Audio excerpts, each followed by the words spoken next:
मैं हूँ असीमा भट्ट और मेरे साथ हैं सविता बजाज। सविता बजाज एनएसडी की पहले बैच की ग्रेजुएट हैं। मैं 68 की। 68 की। आपके बैच में और कौन कौन थी? मेरे साथ सुलेखा सिकरी, अमा लालाना, उत्तरा बाबकर, प्रेमा कारंत, श्रीलता स्वामीनाथन। श्रीलता स्वामीनाथन। 6 स्कॉलरशिप मुझे मिलती थी, 200 रुपये महीना। जी जी जी। तो एनएसडी कैसे आप आई, ये बताइए लोगों को। हाँ। अभी आप ऐसा सवाल कर रहे हैं, बचपन को याद करूं, फिर मैं एनएसडी को याद करूं, किस किस को याद करूं, किस किस को दाद दूं? कुछ भी जो मन में आ रहा है आप बोलिए, आपको सुनेंगे। सब कुछ स्टार्ट तो मेरा बचपन में ही हो गया था। मतलब मुझे गाने का शौक था, डांस करने का शौक था, लिखने का शौक था, पढ़ने का शौक था, पेंटिंग करने का शौक था, हर चीज़ का शौक था। मतलब मैं ऑलराउंडर थी बचपन से। तो मेरी माँ बोलती थी क्या बेचैन रहती है हर चीज़ के लिए, वक्त आने पर सब ठीक हो जाएगा। मैं बोलती थी नहीं, वक्त अपने आप आता है जब हम उसको लाने की कोशिश करते हैं। तो इसी तरह स्कूल के फंक्शन होते थे तो सबसे पहले मुझे भेजा जाता कंपटीशन में, फिर मैं प्राइज जीत के आती। भले से अटेंडेंस शॉर्ट हो जाती थी लेकिन वो मैनेज हो जाता था। ये सब करते करते बचपन कैसे बीत गया पता नहीं, काफ़ी नाम हो गया था।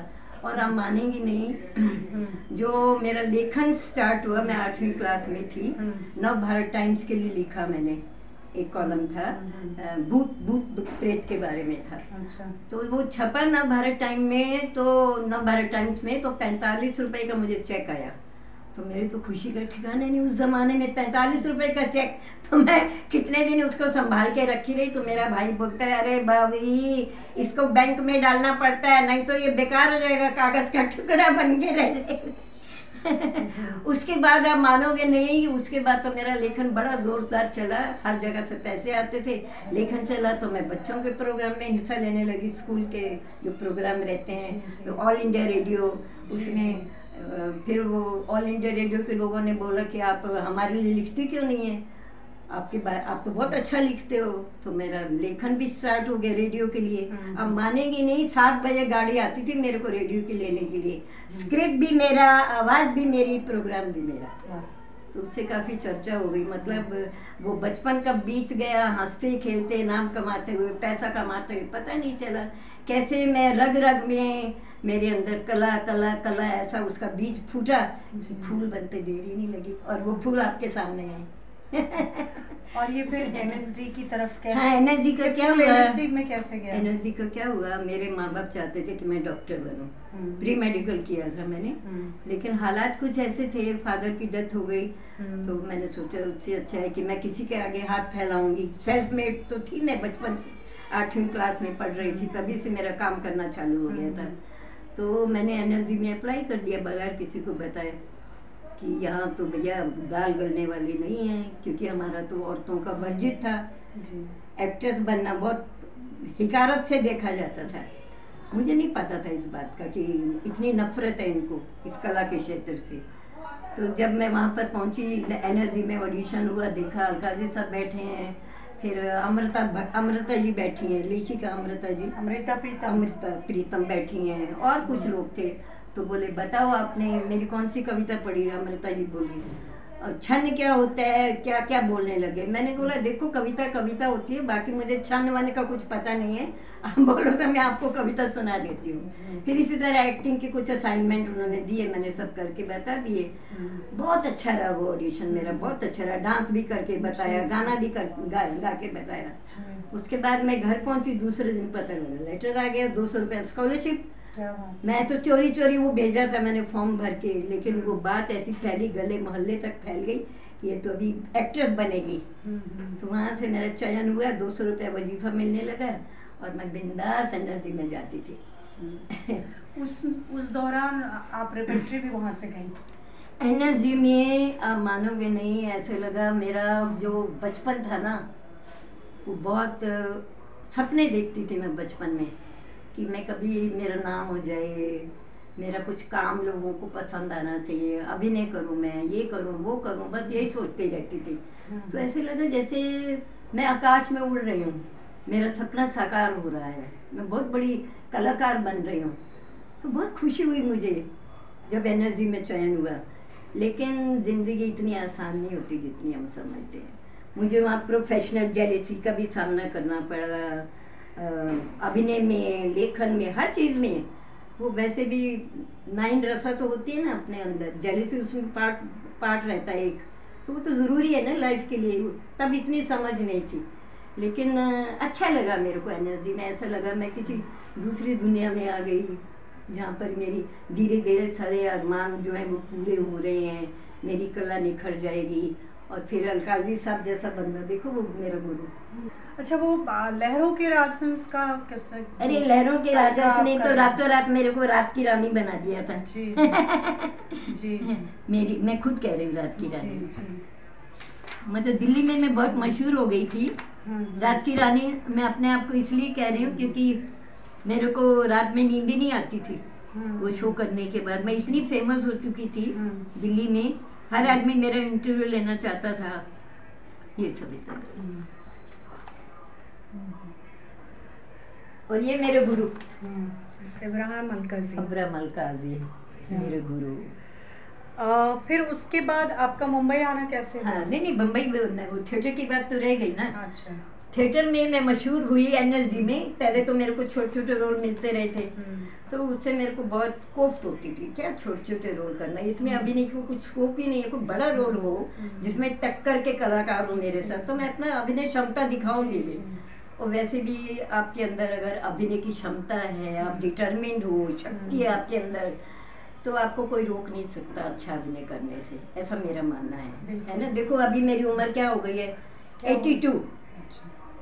मुझे अर्थराइटिस है, मेरी शरीर की हड्डियां चक चक चक चक करती हैं लेकिन मेरे अंदर अभी भी शक्ति है। भले से मेरा शरीर मेरा साथ नहीं देता, लेकिन मेरी अभी तक अंदर की जो शक्ति है वो मुझे बहुत एनर्जी देती है। भगवान करे ऐसे ही रहे। और भगवान हमेशा मेरे साथ है। मेरे मित्र अच्छे अच्छे मेरे साथ हैं। एक मेरी बड़ी अच्छी मित्र है, वो हमेशा मेरे को सांत्वना देती है। कुछ भी मैं सैड होती हूँ सांत्वना देती है, रास्ता बताती है, जीवन जीने की कला सिखाती है। कभी मैं डिप्रेशन में चली जाती हूँ तो वो मेरे साथ होती है, हिम्मत देती है मेरे को, मैं सब गम भूल जाती हूँ। एक वही महिला है जिसने मेरे को जिंदगी में सचमुच इतना प्यार दिया, अपनापन दिया। काश सबको ऐसे मित्र मिले। आप मेडिटेशन भी करती हैं? मेडिटेशन में इगतपुरी जाती थी ना विपासना करने के लिए, तो मैंने 20 शो किए।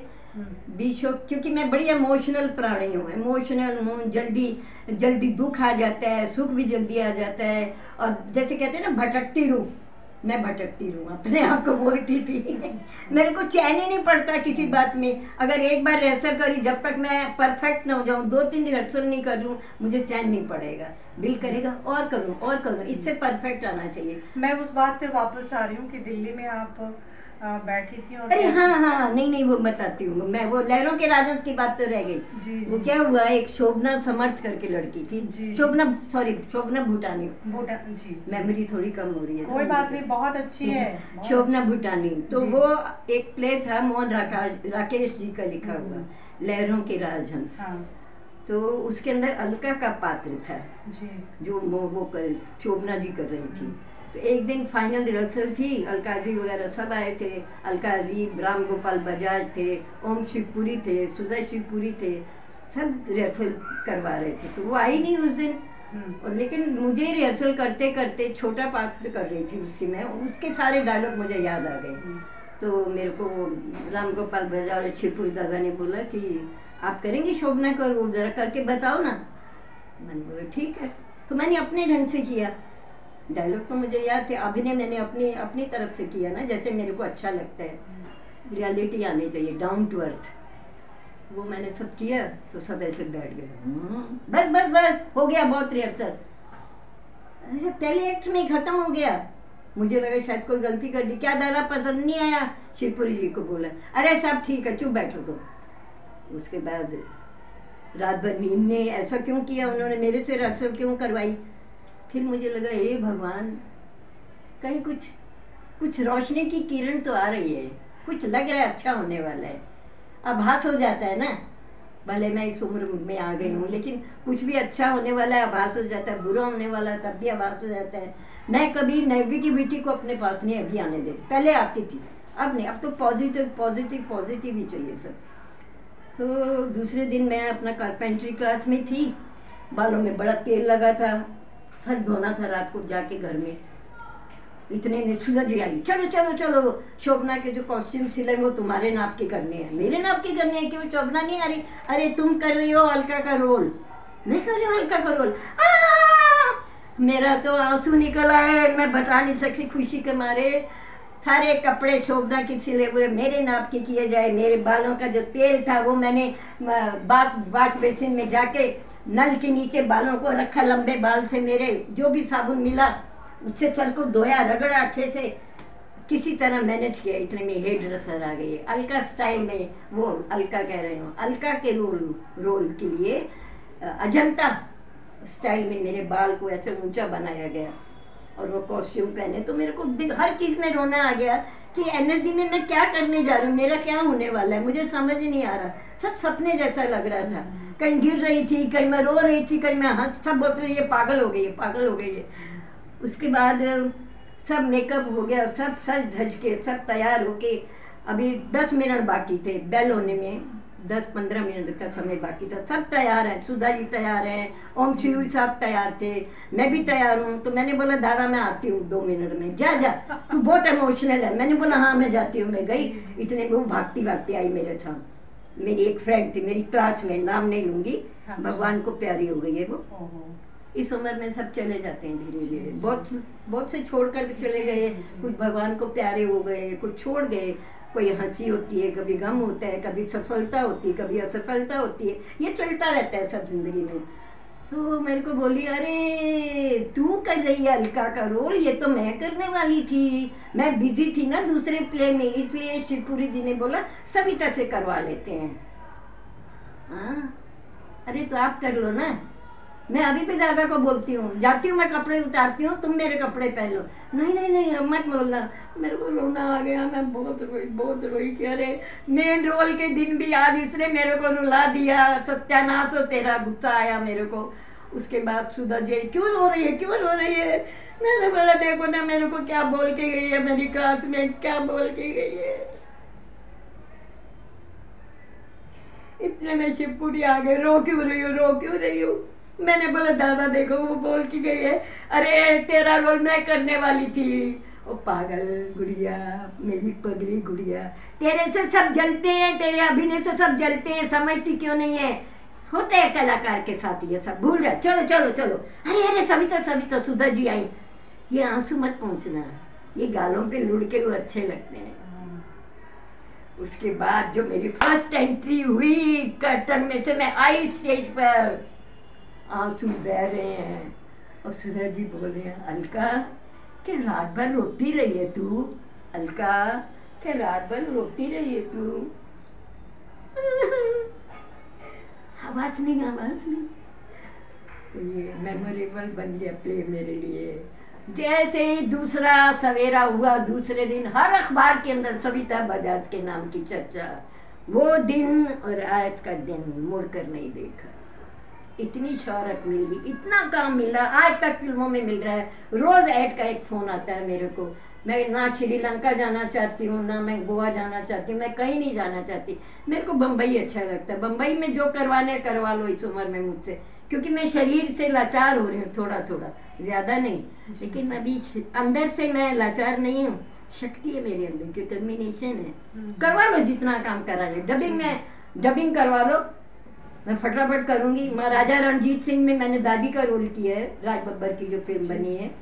एक डायरेक्टर है, वो लंदन से आते हैं स्पेशली मेरे से डबिंग करवाने के लिए। 4 आवाज मेरी रिकॉर्ड करके ले जाते हैं। वो पहले बॉम्बे में थे, मैंने उनके साथ काम किया।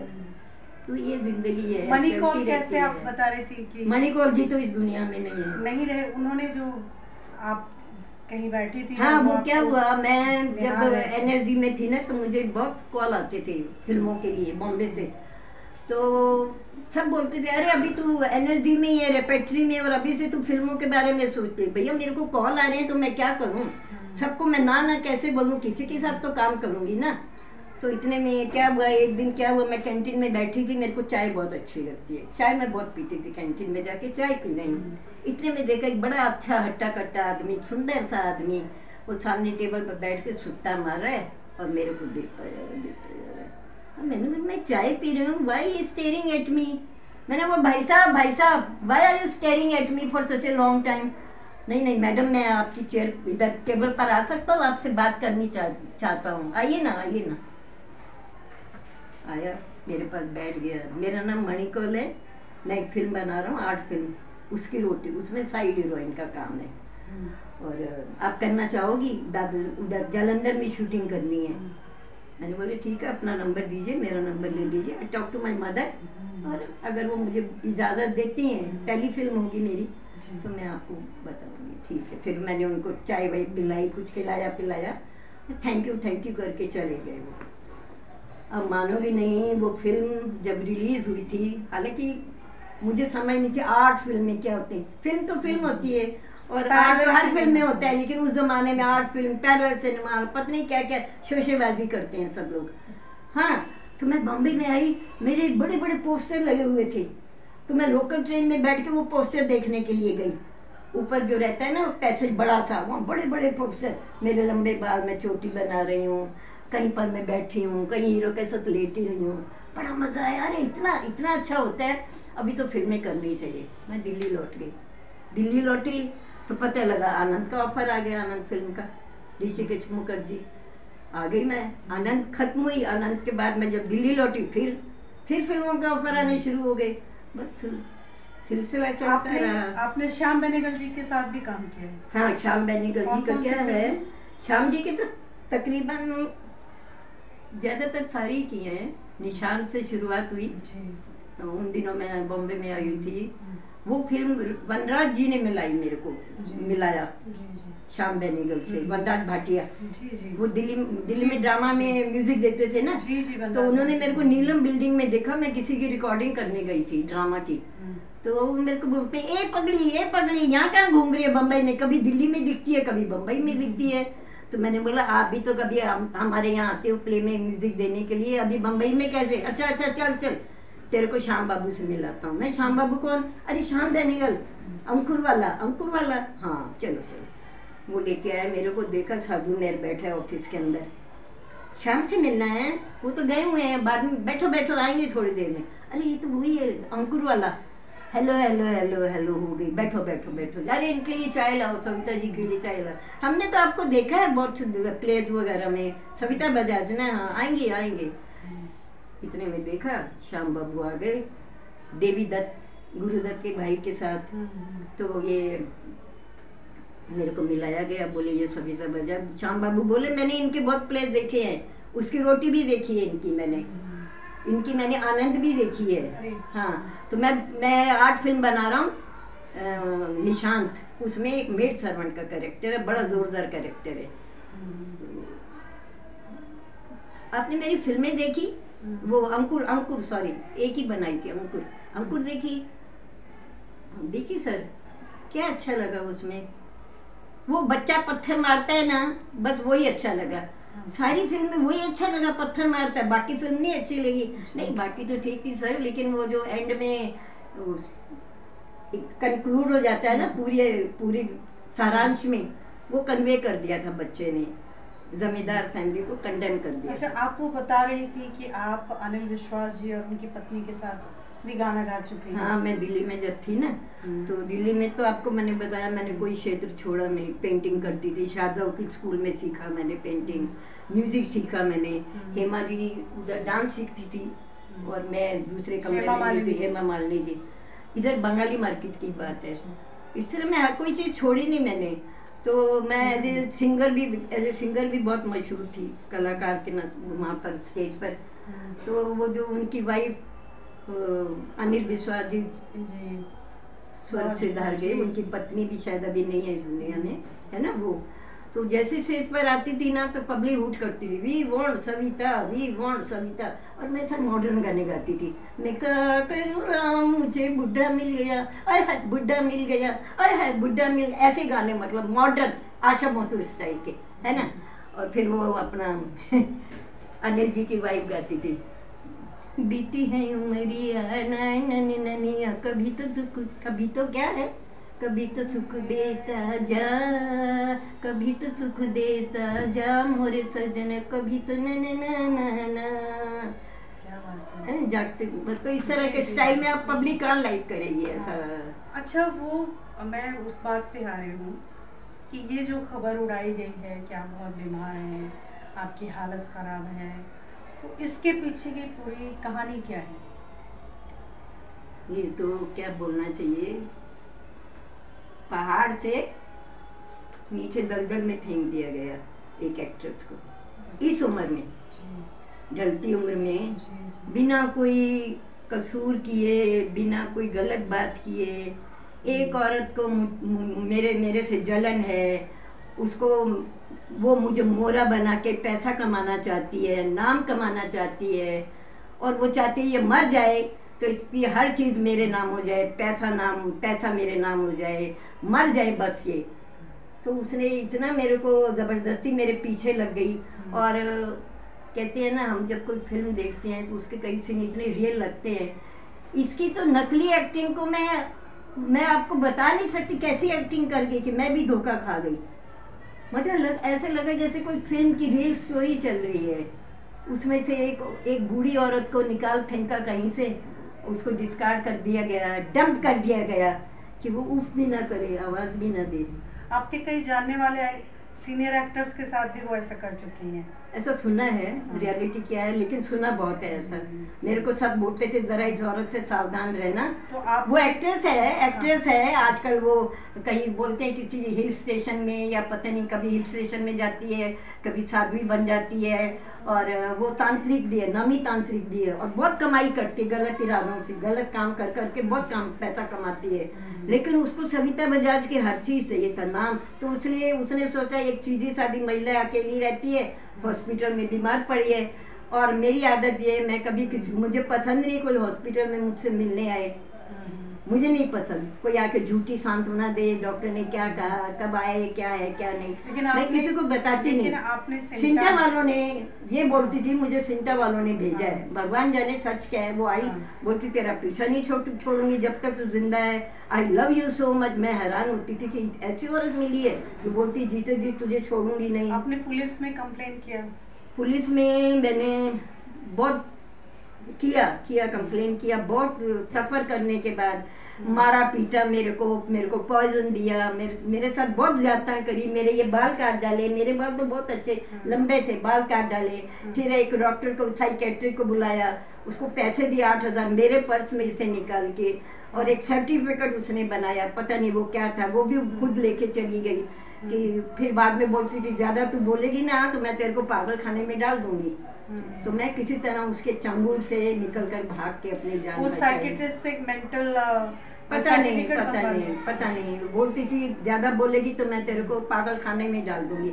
और उसने भरपूर कोशिश भी करी, यहाँ भी आई थी मेरे को पकड़ने के लिए, तो वो यहाँ की औरतों ने मुझे बचाया, सब मिलके उसके पीछे उसको मारने के लिए भागी। दोनों बहनें आई थी, एक ने तो मुझे पॉइजन दिया था, मैं बच गई, फिर भी वो मर गई। जिसने मुझे पॉइजन दिया था ना, भगवान ने उसका न्याय कर दिया। वो कभी अभी ये अकेली बच्ची है जो दूसरी, ये इसको काम नहीं मिलता था, बिल्कुल काम नहीं मिलता था। इसने मुझे मोहरा बनाया और नाम, और अपने घर में लेके गई, अपनी बहन के घर में। 2 साल आपको टॉर्चर किया? 2 साल अपने घर में लेके गई, 4 कोर्ट में। 21 और 22 की बात बता रही हैं।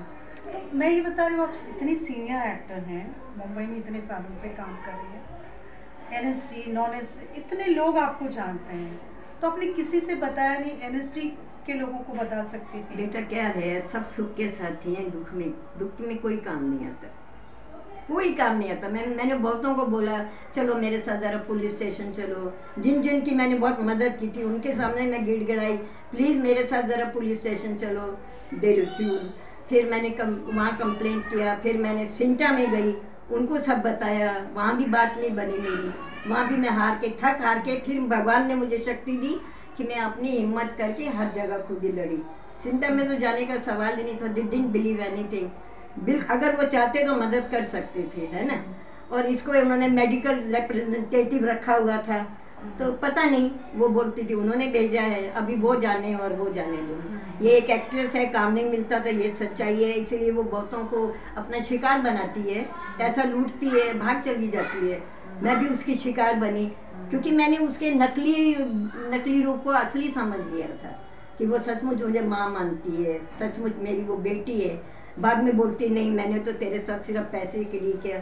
और सबसे जो गलत बात ये थी, मैं ठीक ठाक हूँ, मैं अपने घर में पड़ी हूँ, लोगों को बोली बेड रिडन, पागल हो गई है, इसकी आवाज़ चली गई है, पैसे भेजो इसके ट्रीटमेंट के लिए। और लोग मुझसे इतना कलाकार प्यार करते हैं, फिल्म वाले, इंडस्ट्री वाले, कि बिना पूछे उन्होंने किसी आयुष्मान खुराना 2 लाख का चेक भेजा, जैकी श्रॉफ 50,000, राजू श्रीवास्तव 20,000, मोहिनी शर्मा 40,000, मेरी एक फ्रेंड है 70,000 फ्रॉम दुबई, मेरा दीपक बजाज एक कज़न है फ्रॉम पूना 70,000, और सचिन एक एक्टर है मराठी का 20,000।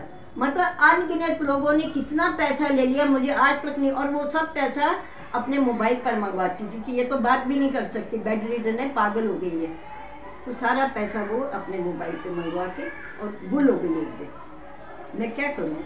आपको तो वो भी कंप्लेंट की मैंने पुलिस में, वो भी बात नहीं बनी, ना मनी लॉन्ड्रिंग की बात बनी, ना जो उसने मेरे साथ बात, बल्कि उन्होंने बोला आप अपना केस वापस ले लो। मैंने वापस ले लिया। अब मैं इस उम्र में कहाँ धक्के खाऊं? आप लगातार पुलिस 6 महीने तक मैं 6 महीने लगातार ये दौड़ती रही। Nobody came forward to help me।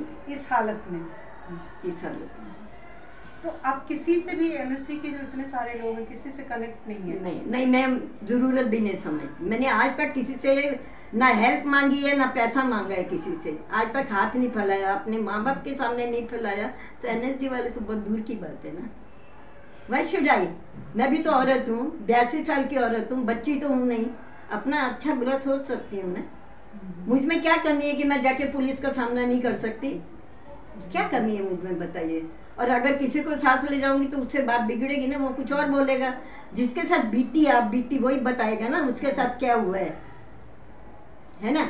अभी वो क्या करती थी, सेक्टर 9 में अपनी बहन के यहाँ ले जाके, मैं बाथरूम जा रही हूँ तो बाहर खड़ी है, किससे बात कर रही है, क्यों बात कर रही है? उन्होंने मेरा मोबाइल भी ले लिया, मेरी डायरी भी ले ली, हर चीज़ के वो बन गए। मेरी हर चीज़ बैंक में जो कुछ था अपने नाम करा लिया। मेरे यहाँ से बेल भी निकाल के ले गई, गोल्डन बेल थी, बहुत महंगी थी, वो भगवान के लिए मैंने लगाई हुई थी, वो भी निकाल के ले गई। मेरी पेटी तक उठा के लेके गई। उसको जो पसंद आया, मैं जब आई हूँ इस रूम में, जब मैंने देखा मेरे घर की क्या हालत बनी, ऐसे लगा चोरों ने डाका डाला है, जैसे बहुत बड़े चोर ने डाका डाला है। लेकिन मैं अभी भी एक बात कहूँगी, एक्टर लोगों को अपने भरोसे अभी अपने अभिनय को जीना चाहिए, किसी की मदद नहीं लेनी चाहिए। और आजकल ज़माना बड़ा ख़राब है, किसी को दोस्त मत बनाओ, और स्पेशली एक्टर लोगों को तो नहीं, उनके पास काम नहीं है आजकल, गलत हथकंडे अपना रहे हैं। लड़कियां ज़्यादा चालू हो गई हैं, मालूम है आपको, ज़्यादा होशियार हो गई हैं। मुझे तो औरतों से बहुत डर लगता है, मैं तो अपना दरवाज़ा भी नहीं खोलती हूँ, सिवाय अपने इस मित्र के। इनकी पड़ोसी की तरफ इशारा है, और इनका कहना है कि इनके पड़ोस के लोग बहुत अच्छे हैं, इनके मकान मालिक बहुत अच्छे हैं, वॉचमैन बहुत अच्छा है जो इनका ख्याल रखते हैं। तो बहरहाल सविता अभी सब अच्छे लगते हैं। क्यों? क्योंकि मैं अलर्ट हो गई हूँ, अभी मैं अलर्ट हो गई हूँ। मैं इसलिए वहाँ पर तो अलर्ट ही नहीं थी, क्योंकि वो मार पीट के मेरे को दबा देते थे, पता नहीं दिन भर क्या खिलाते रहते थे कि मैं सोई रहती थी, सारा दिन मैं सोई रहती थी। और जब नींद खुलती थी मैं देखती थी हर पेपर पर उनके अपने साइन है, मेरे साइन मतलब कैसे करवा ली उन्होंने, हर चीज़ अपने नाम करा के, हर चीज़ पर इनका हर चीज़। फिर उन्होंने एक दिन अपनी सोसाइटी वालों को बुलाया, ये देखो एक लेडी एक्ट्रेस, सब बोले हाँ हम इनको पहचानते हैं, ये तो वेल नोन एक्ट्रेस है, इनको हम पहचानते हैं। आपके घर में क्यों आई? अरे इसका कोई नहीं है, इसके परिवार ने इसको छोड़ दिया है, तो हम इस पर तरस खा के अपने घर में ले आए हैं। अब ये पागल हो गई है, बात भी नहीं करती, तो क्या करें, समझ नहीं आता। एक नेबर बोलती है पागल खाने में डाल दो ना, अभी कहाँ तक तुम लोग इसकी केयर करोगे?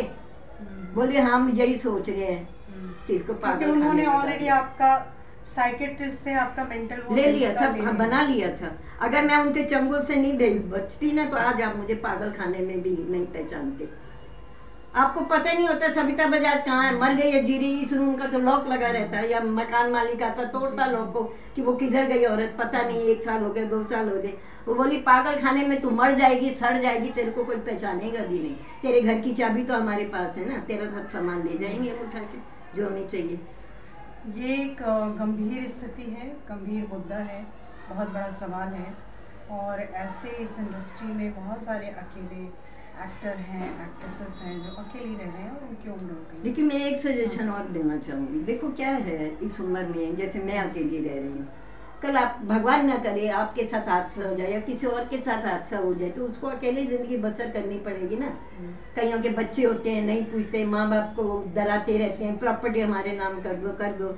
आपने एक संस्था बनाई है, इंडस्ट्री में एक मकाम हासिल किया है, सिंटा, तो कुछ करना चाहिए ना कलाकारों के लिए। कोई जगह तो महफूज कर दो बुढ़े लोगों के लिए। पैसा देने से कुछ नहीं होगा, एक जगह दो, उनको मान सम्मान दो जहाँ वो अपनी दिल की बात आप लोगों से शेयर कर सकें। इसे फैमिली आप फैमिली का मेंबर ही नहीं उसको मान रहे। जैसे मैं गई हूँ अपना बयान उनको सब अपनी आप बीती बताने के लिए, वो ऐसे सुन रहे थे जैसे कोई पिक्चर देख रहे, जैसे कुछ हुआ ही नहीं। भगवान ना करे उनके साथ कभी ऐसा कुछ हो जाए तो वो अपनी बेटी के लिए या माँ के लिए नहीं करेंगे कुछ जाके, तब तो उनकी जान सूखती है। मेरी बेटी, मेरी माँ, दूसरे की बेटी या माँ नहीं होती है। कोई औरत हूँ ना मैं भी। तो इंडस्ट्री में कोई ओल्ड एज नहीं है, मालूम है, एक ओल्ड एज होम नहीं है इंडस्ट्री में। कोई इनको मेडिकल वो नहीं बनाया हुआ, सिर्फ बोलेंगे हमारे यहाँ आ जाओ, आँख का चश्मा लेना हो तो फ्री में हो जाएगा। ऐसे क्या चलती है संस्था? तो आप इतना कमा किस लिए रहे हो? कलाकारों से कमा किस लिए रहे हो इतना? उनको थोड़ा तो सहारा दे दो, ढलती उम्र में थोड़ा तो उनका सहारा दे दो। कोई तो जगह बना दो जहाँ वो महफूज रहें, कोई उनको सताए नहीं, कोई उनका शोषण ना करे। बहरहाल आपकी सारी बातें सही है, मैं सहमत हूँ। इसके पास मतलब मेरे पास कोई जवाब नहीं है, आप लोगों के पास हो तो जवाब दीजिए। धन्यवाद।